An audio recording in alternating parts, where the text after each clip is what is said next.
going on, guys? This is the Two Tracks Podcast. I'm Mikhail on track 1. And I'm Noel, track 2. And today we want to talk about college, doing college versus dropping out of college. Yeah. Nick, how long did you go to college for? 1 year. 1 year. Ooh, 1 year. And fun fact, I'm not going to say the number, but I think he was the most expensive college student out of all of us. Having Asian parents and telling them you want to drop out and them letting you is a big sign that they're like, okay, yeah. Yeah. Well, the thing is, I went to a music college, so what hell are you gonna do with a music college degree? Mm-hmm. But I'm not gonna lie, I have to give it up for the 1 year of college, because if I didn't go there, I would have not met anyone that I know now, and they helped me, be so I think even though you didn't have a conventional college career, you still made the college connects like everyone does. Yeah. That's true. Yeah. And you ended up completing the 4 years, huh? 4 years. I got the degree, Bachelor of Science in Business Administration. Wow, I love that. I love saying that, but also it's Bachelor in Business Administration. Yeah. That sounds official because mine would have been Bachelor's in Music Business. What even is that? What even is that, dude? Yeah, what job are you gonna get from doing that? But I wanna as someone who went to who graduated college, what do you feel you gained from it? And I want to see if I would counter that as a dropout. Okay, cool. So BS. Bachelor of Science, it's really I think it's a degree in bullshit. I thought you said BS. There you got it. No, saying, I feel like there's this constant conversation of is college worth it? Yeah. Definitely, I 100% agree it's 100% overpriced for what you're paying for, and then the guarantee or the return of it. Yeah. But I'm not going to say I didn't gain anything from college. So that's true. If anything, if you're going to go the 9-to-5 life, the reason why college is important for me personally is that if you're just doing a business degree, it's just really showing how hard you can work and how hard you can deal with difficult timelines. I would say I didn't retain any of my lessons from college, but it really taught me how to kind of manage my time better and to kind of get a job done, and also if you had to do something last minute, I think that's a skill in itself, being able to complete an assignment within 1 hour when it's supposed to be a week's worth of work and still get an A. I was I think interesting. I think one of my best skills was totally bullshitting on presentations, because people would take 2 weeks to do this work, and I'd be okay, what are we supposed to talk about? Just throw some pictures on there. I'm gonna talk about it, and then boom, we're gonna be fine. Oh, wow. I did you gotta think on your feet. Yeah, pretty much. Wow. And I did that. I would say every presentation I had to do, except for this one that was with a professor that was a little bit more serious. But every one of those presentations, I got an A or B plus on it, because I was able to bullshit my way through it. Wow, that's interesting. So when you got to college, you really did you have a different mindset where you're oh, I'm going to try? Nah. I was definitely for me, I was okay, throughout high school, I was the worst student ever, the worst GPA, the worst SAT score ever, to the point where the only school that accepted me was Berklee College of Music, because they don't take SAT scores, and it's based off performance. Yeah. So luckily I got in, and then when I got there, I was okay, you know what? I've got these crazy student loans. I'm going to really try. I'm going to be the teacher's pet. I'm going to be blah, blah.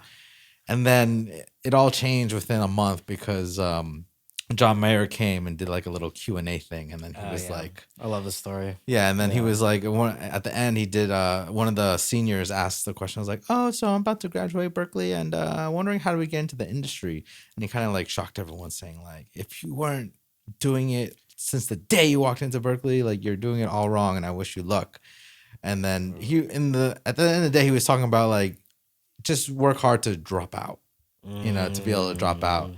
And I was oh my God. And then kind of lit a light bulb. And I was just okay, instead of doing classes, going to class, I would just network with people. I would just hold sessions in my dorm room every day. And it's interesting. But it was a great experience, you know?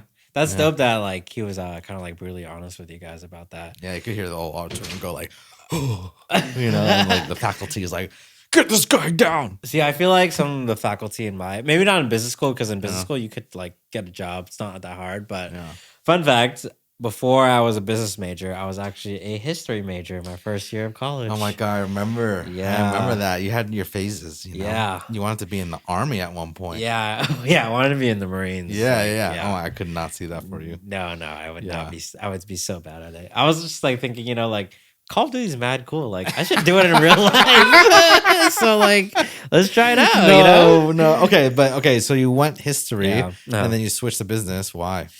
I realized I'm not really gonna get a job with history. So like, the first session that we had with like, we had like a breakout session with one of the professors, and like he was just trying to tell us like, don't just try to be a history teacher. Like there's other jobs in history, like a museum curator. I don't even remember the other ones because they didn't even sound that cool. Yeah. But like he was just trying to tell us like, oh, like don't worry, like you can still get a job in history. And then I was like, okay. And then I took my first like intro to history class, failed that. My professor was telling me, she met with me and she was like, I really don't think this is the major for you. Like you have to really like history is about studying and reading and just reading a lot of documents. And I'm like, yeah, that sounds fucking boring. Yeah, and then like, I was like, I don't want to do that, especially if I know I'm not going to get a lot of money from it. Yeah. So that's why I made the switch to business. Cause I was like, all right, that's pretty practical. Like I could get a job then. Yeah. But yeah, I mean, like, I like how, like, again, like how John Mayer was really honest with you. Like that professor that I met with, she was really honest with me, and she steered me the right way. So yeah, I don't know if like my music teacher. Well, my music teacher. Sometimes I feel like I didn't like the teachers at Berkeley because I felt like especially when it came to music production stuff, because I was already doing it like at home in high school, so I had a lot of experience. So I walked in that class like I knew I was like hot shit, you know. And then we like one of the first things we had to do was like produce our own, like pick a song and reproduce it, you know. And then I was like, oh, I'm gonna kill this because I've been doing this since high school. Yeah, and I did it. It was like a Kanye Flashing Lights. Right. And nice. I did it, and you had to play in front of the whole class, and everyone was like, you could see everyone was vibing with it, and they were like. And then I felt like on top of the world. And then after it, the teacher's like, okay, but let me look into your session. And then he's like, oh, you know what? You got your compressor is hitting too hard. You're cueing wrong, blah, blah, blah.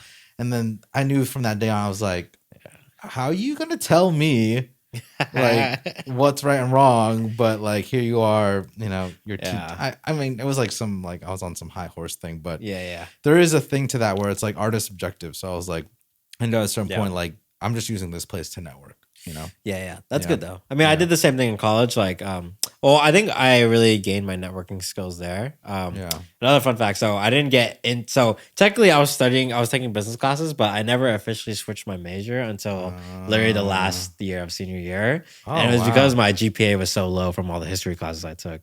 Really? And I was really trying to improve it. And I never met the GPA to actually transfer. But what happened was, and shout out to my boy Eric, who kind of guided me through the process. He was telling me like, yo, just email the department of the department head of the marketing department. Just keep in contact with her, tell her like what you're trying to do. And like on the last semester, she was able to just switch me and bypass that whole rule. Whoa. And I was in, and like that was really scary because I thought I wasn't gonna graduate on time. Yeah. And then like networking with her like got me into it. I had no idea. Yeah. Dang. That was a really stressful I just always thought like you and all the other siblings were just like, you know, we're going to school and everything was smooth sailing and yeah. No, college is still hard. I mean, like even Cassie's experience was pretty hard too. I mean, she did public health and like that one, I felt like she like I don't know. There's still a struggle after college because like it took her a long. You remember it took her a long time to find a full-time job. I didn't realize that because I thought like you know you go to college and then you know. My dumb assumption, like, because I'm this music guy, you know, and I'm like, okay, yeah, I could do what my siblings are doing and just like go to school for 4 years, get a degree, and get a job. For some reason, I thought you get that degree and then you have a job instantly. No, it's not like that at all, dude. So it's kind of similar to what in my world, you know? Yeah, no, 100%. I mean, like, what do you call it? Again, like networking is like really important. Like, I honestly, like, if I like if I talk to myself back in my senior year of college, I feel like he would be really surprised at where I am now and what company I'm working for now. Because like I didn't have the best grades and I didn't have like cool internships to back me up. And what I did is just like I used connections and then I just really learned how to sell myself, especially on my resume and then on my interviews. And then like it's gotten me this far. So it's like, oh, that's so interesting. Because then it's like, so would you say college? So college was just worth it for you just for the networking, the connections? Networking and no, the like selling myself was a skill I had to form in college from all those presentations. Yeah. And not only that, like another thing to get into too, and really like my most proud part of my college career was being in a college organization. That's where I really learned how to like work with people and really like learn about budgeting and just like it was literally a job that you didn't get paid for, but I loved it. Oh, wait, what was this organization? It's called Mufasa. It was the Filipino club in Montclair State, which is where I went. I love that. Yeah. Club. I was really proud of that because like I remember you were really proud of it because I remember like coming home one Christmas and then I walk into your room and there's like this like 12-foot like poster board of you like supposedly on like a Photoshop GQ magazine. Yeah. And I was like, what am I looking at? And I guess it's something with your association because you're the president or something? No. So what that was because I did a pageant representing our school for the Filipino community. Yeah. That was a fun one. So because of them, you were able to that was your network to get a job? No, that was no, most of my network came from actually Joe. But I think I think the network is more for like maybe a little bit. I don't know. I feel like I didn't get too many jobs, but like I think just the networking aspect in college of like me being president and having to talk to different organizations helped me sell myself to get my own job. Joe, another person who was like super influential. He was definitely like a key role in helping getting me like my first like big boy job. So that's interesting. So would you say someone who wanted to do exactly what you're doing now, would you say they should still go to college just for the degree itself? If you have no idea what you're doing, yes, go to college. But what if like they knew what they were doing but they didn't have a degree? Like could they not get your job simply because they don't have that degree, that paper? Oh, I mean, if I was like the CEO, then I would say like I don't really care, but like there's still standards around there where you need to have a degree. Yeah. But yeah, unfortunately, that's just how it is. I would say like just still go get the degree, even if it's just like an associate's degree, like a 2-year program. Like that's still gonna get you some kind of like higher level income job. You know? Damn, I would be on if I took that route or like I didn't want to, but still I'd get scammy with it. I would just like Photoshop a degree and then just cross that bridge if it ever gets there, you know, like this degree is fake. I'm gonna peace. But you know, now that you bring that up, now it's like I don't even know how they really check if you got a degree. Like I don't know how like let's say if I apply for a new job, like I don't know if they would go to that many. I mean, they'd probably see the other jobs, so that would probably verify that I went to college. But like, I don't know how the other ones would verify that I went to college because like it seems like a lot of work just to verify that I graduated from that college. You know? Yeah, they never did like you just put on your resume you have this degree, but they never asked like a proper form paper or anything like that. No, they didn't. No, they didn't. Do you even have your degree? Like your paper? No, it's at home. I don't even know where that is. Yeah. Oh, that's interesting, man. Yeah, it's cool. I mean, like it's like it'll give you skills, but like again, like that organization part, being part of that club was more influential, I think, to my like personal development than like the actual classes. Yeah. But how about for you though? Like when you started being in that group, the Dean's List. Yeah. How has that changed for you? Because like I feel like in high school and then technically your first year in college too, you were a solo producer. So like, what was that transition like?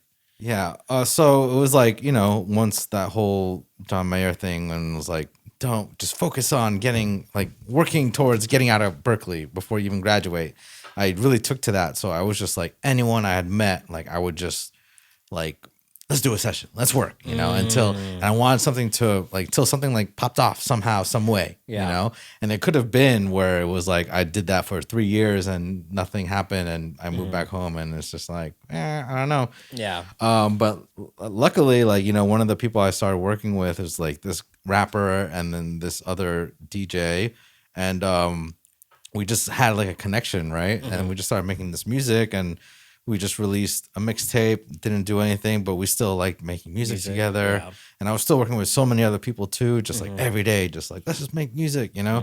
And then by the second mixtape, I don't know what changed or what happened, but like that's when I got lucky. Like we got lucky. Like we just like uploaded that onto what back then was datpiff.com. Yeah. And like we paid like I think $250 to be on like the front page, like for our album to be on the front page for 24 hours. Yeah.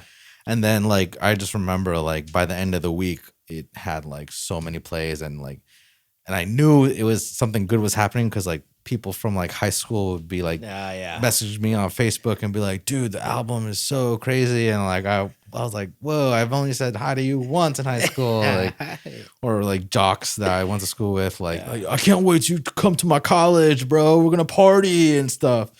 And it was like really like the dream had just happened for me because you know, I was able to drop out. I was making money and I was touring these colleges that, you know, and I was a college student at that same age. So I was partying with people my age and it just felt like a fairy tale. You know what I mean? Yeah, honestly, like during that time, I remember that. I was like, damn, like Mick feels like it looks like he's a superstar right now. Yeah. Like, especially like I went to, what was that?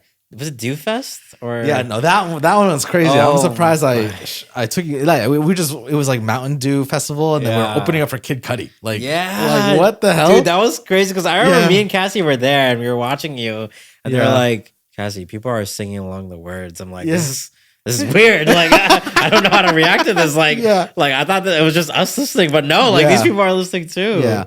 And that's the thing. Like I guess you could say like I like to think of it as a lot of people will say it's luck. But I don't know. I was just putting a lot of eggs in a lot of baskets like the whole time I was at Berkeley. Like I wasn't really even partying that much. Like, you know, as college students, you like to party a lot, but I was just like, I'm gonna make music with everyone I can till something works, you know? Got it. Okay. And I was young, so I didn't feel like, you know, I had the energy to like, you know, okay, I'm gonna do a session I'm gonna skip this class and just do a session with this person. And, you know, and so I'd say like it is a little bit of luck, but it's also like, you know, preparation and stuff. How was the group that you were with, you were making music with them because you liked working with them, right? Yes. Was there any, because like for me, when I was in the organization, I definitely had some conflicting views and like, honestly, I was kind of like I wanted the power like in that club because when I was president, I was like, I don't know. I felt like sometimes for me, I feel like I'm bad at collaborating with other people because I'm so stuck in my ways where I'm just like, no, like, I know this is the way, this is how we have to do it, and this is how we're gonna do it, and like this is the only right way. Like, how was that for you? Like, what spoke to you that made it like, oh, like I'm working really well with these guys? Like, can you go into detail about that? I would just pick them over other sessions for some reason. Like I don't know, like we not only from making music, but we just had a good friendship, you know. And I feel like looking back now and being in this thing for like so many years, I noticed the best things, like my best work comes from like genuine relationships with either artists or collaborators, you know? Yeah. So I feel like for some reason we just got along and had great chemistry and we had that moment, you know what I mean? Yeah. And you know, I feel like all good things come to an end and it's like there's always like a new chapter. And when that ended, you know, we just caught a wave, you know, like it just so happened that like college rap 2010 era, 2009 era, where like Mac Miller was just starting and Chitty Bang was just starting. We just caught that wave. You know what I mean? Yeah. And that was a good time. Yeah. And at a certain point we had to like pivot, you know, like we weren't gonna make this college music. Like our slogan was "Fuck it, I'm young." Like imagine we're still in the Dean's List right now, and like that's our slogan. I'm like 34, and I'm like, "Fuck it, I'm young," you know? Oh my god. Fuck it, I'm Pierre, young. there's no ball there. Pierre's looking for a ball, guys. He's looking for a ball. This is my dog, Pierre. He's amazing. If it wasn't for a college rap group, this boy wouldn't be in my life. But he's one and crazy. He's here. Yeah. Yes. Oh my god! Can you tell us about that time when you were just touring colleges? Yeah, it was just. I feel like that's where I really gained my confidence. Yeah, you know? Like, was that fun? Yeah. It was like it was insane. Like, I feel like that's probably the best college party experience. Yeah. I had like literally the best party experience. Like all that time I was paid off when like all the time I didn't party in Berkeley, but then I started partying when we were on tour. You know what I mean? Yeah. And yeah, it was like literally the rock star lifestyle. You know what I mean? I could see that. Like we weren't balling, you know, but like it just felt like we were because we were like hotels every night, and then it's different just like, college every night. Different college every night, and it was always like the little colleges, like the ones in the middle of nowhere, that were the craziest, you know, because they're like they have nothing to do. When you come to town, it's kind of like you are the thing that's happening. In the closest of 50 miles. I mean, that's why I hear about all colleges that are in the middle, like Arizona. I heard that's like the biggest party school because, like, it makes sense. There's probably nothing to do over there, you know? Yeah. What? Pierre. You want to get on the mic? I think his ball's under there. Yeah. But while you get that, my party experience was not that crazy, but me and Cassie, my sister, we went to the same college, but I would say that we were definitely the party facilitators back in college. Like, I was really, in our club. I'm gonna brag a little bit, but in our club, me and Dante were the only ones to have our own space off campus to throw parties. And like I ride that shit hard because like no one else did that, and we had like the classic basement parties that like fucking like frat parties do, but we did it for the Filipino club, you know? Oh, that's sick. Oh, so it wasn't a frat or anything? No, it wasn't a frat. No. Yeah, I don't think. Just looking at like friends that ended up in frats, I'm like, that could never be me. Or even when we played shows, like because frat houses would always book us sometimes, and then I just see, I'm like, oh no, this is not for me at all, bro. Was like, it too douchey or what? Yeah, too douchey, and then it's just like, you know, I don't know, and then the houses sometimes were like dirty as fuck, and then like, I mean, I'll admit, you've been to my house. My house is dirty as fuck, but like, like it was still a place for the party, you know what I mean? And like, I would like, I remember I went one night. Dante took me out to like, so in Montclair, there's not really frat houses that you go to. You have to go to the next school and take a train. So we went to like NJIT and Rutgers Newark, and like, I don't know. It's like, first of all, it sucks for guys. You gotta wait in line, or you have to have a good ratio or pay to get in. Oh my god! And second too, it's like I don't know. It's like it was really like I hated all the music that they were playing. Yeah, and like all the guys there were all like frat boys, so like they didn't want like, oh, don't talk to the girls, they're for us. I'm like, all right, like, and I saw that, and I was like, oh my, or like they would have like these. I remember they would have these pledges, like the people. I don't know, like they're like servants, and dude, I don't. It was like. It's like I remember one frat, I forgot which college it was, but he was like, all right, this is Joe. He's gonna be your bitch for the next 42 hours. You need something, you just ask him. You tell him to sit, he'll sit. You tell him to stand, he'll stand. I'm like, what the hell is going on? I know, like that kind of energy. Yeah. I would or even shady shit in some frats. I remember like I was like we got to after a show. Like we'd play sometimes frats, but like we would always play at venues too. But then after the venue, we'd go to a frat party, of course. And then like I remember we pull up and I just grab a drink on my own, and then the guy was like, "Where'd you get that drink?" And I was like, "Downstairs bar, I guess." And then he like slapped it on my hand. And I was like, "What?" He's like, "Nah, you don't want those drinks. Those gaps and that got some stuff in there." And I was like, "What the fuck, man?" Like, God, dude, always like some shady stuff, but. I never understood why people like wanted to join frats, and plus too, like you have to pay dues. And I'm just like, I guess with frats though, it's like it's like the same thing you're buying into. Not, I don't know if it's buying in, but like you're gaining connections of like people that have been in that frat, you know. And, I guess, but I'm gonna talk. I don't know. I don't know. I know people who are in frats and they use it to get connections, and I didn't need that shit, and I got that far. So like, for everyone in college, you don't need fucking frats. Fuck that shit. Or maybe people just need like that sort of brotherhood. I don't know, but I don't know. I mean, like, I there are some frats that work. Like, I met some frat guys who were cool, and I met the fraternity, and they weren't like that. They were kind of just like all hanging out, and I was like, okay, I get why you gotta like it. And then like if you had to pay dues, like whatever. But like, I don't know. That's like a weird thing.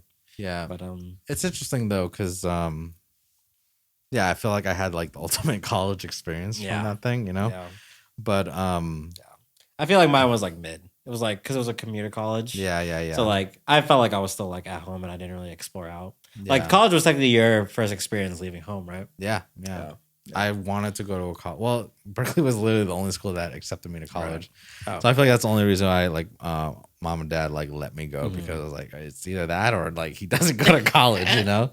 Yeah, that was the same thing for me. Like I literally only applied to 2 schools because I knew my GPA was so shit. And I knew I definitely wasn't gonna get into Rutgers. And I was like, all right. Dad made me apply to like NYU, and I was like, Dad, like who do you what world do you think I'm gonna get? I love the enthusiasm. NYU. Yeah. Have you seen my SAT score? You know, NYU. Oh like, my god. My first SAT score was bad, but then the second time I took it was even worse. Yeah. I just remember my score was half of what the full like 100% is. I forgot what the scores are now these days. But I like, forgot either. Yeah, I did so bad, and I didn't even take any classes or anything like that. I just went into it straight. Yeah, but I mean, but I'm like surprised that mom and dad let me do the route I went down. You know. Yeah, but I also felt like again, like you were always making music at home. Like I don't even remember you going out partying that much when you were in high school. I remember you just being at home. I feel like it was like a coping thing. Music was like a coping thing for me because like I had my two homies, but like I feel like sometimes I wasn't invited because like I went to a separate high school. I went to all boys school, you know. And like, even though they were my homies, like sometimes I feel like I couldn't go to their little functions because I didn't go to the post school and the people hosting the party didn't know me, so I can't go. So I just used like music to like cope with that, I guess. So I just spent a lot of time making music. Yeah. And I feel like that's why I fell in love with it too, because I feel like it saved me. Like if I didn't have music or that creative outlet, like I don't know, like I probably would have just been super depressed. You know? Yeah, I mean, creative outlets helped me out in college too. Like one of the biggest one was dance. Yeah. Dance was like in my club, Mufasa. We did dance performances, and then like eventually, my last year of college, I joined a dance group called the B Team, Wannabes. That was fun, and I mean, like it was like again, I remember that era, dude. I loved it. Yeah, I remember like seeing the Facebook videos, and you're just like, pop. Nah. Dude, I like it too, man. I miss doing that. It was cool at the time too, because like I would like be dancing in a classroom, like an empty one at night, and people would still have classes, so they would like what do you call it? They would pass by me. Yeah. And be like, and then I'd see them like somewhere in the hall the next day, be like, "Oh, you're the guy that dances, right? Yo, you're pretty good, man." I'm like, yeah. Walking around feeling like you're like a Marion or something. Just like, I'm dope. Yeah, I was like, I'm dope. It's a good feeling though, you know? It is a good feeling. Yeah, I feel like when that college rap group stuff happened, like, I feel like it was the confidence I needed to like just become that's needed to become an adult, you know? You need like a certain amount of confidence to like really push through things. And I feel like with that success, it gave me like the validation of like, I could really do this. Yeah. That's fair. That's fair. Yeah. College people now. Do you still talk to some of them? Yeah. Ellis is you met him in college, right? Oh yeah, I remember meeting Ellis like Ellis, way back. Ellis Tucker, he's like I went to college with him. Like we were on the same in the same dorm building, and we still work together now, which is awesome. That's dope. Yeah. And he's killing it. He's a great mixing engineer, mastering engineer too. And I'm glad that I could like take my mixes to him and he does it. It's just like cool to have someone you went to college with, you know? Yeah. And there's always like dope people. Like in my class, it was like Kenny Beats was in my. Oh yeah, I forgot. Yeah. And then Fire. Also, there's a bunch of them, you know? Like I was like, this is cool. Damn, that's dope. It was like a good year. Yeah, I mean, you know, like literally like my closest friends are my college friends. Yeah. I'm like, I keep those guys around, especially like Dante, he's like one of my best friends. And it's cool. Like, I feel like me and him have been like, we've always found activities to kind of like keep in touch with each other. Like whether it's through music, concerts, and then now like DJing. Like it's been a good ride, you know? No, that's good. Like I didn't know you went to college with Dante? Yeah. Yeah. That's where I first met him too. Yeah. No, I was like not home, so go figure. Yeah, true. But I mean, like, I always like.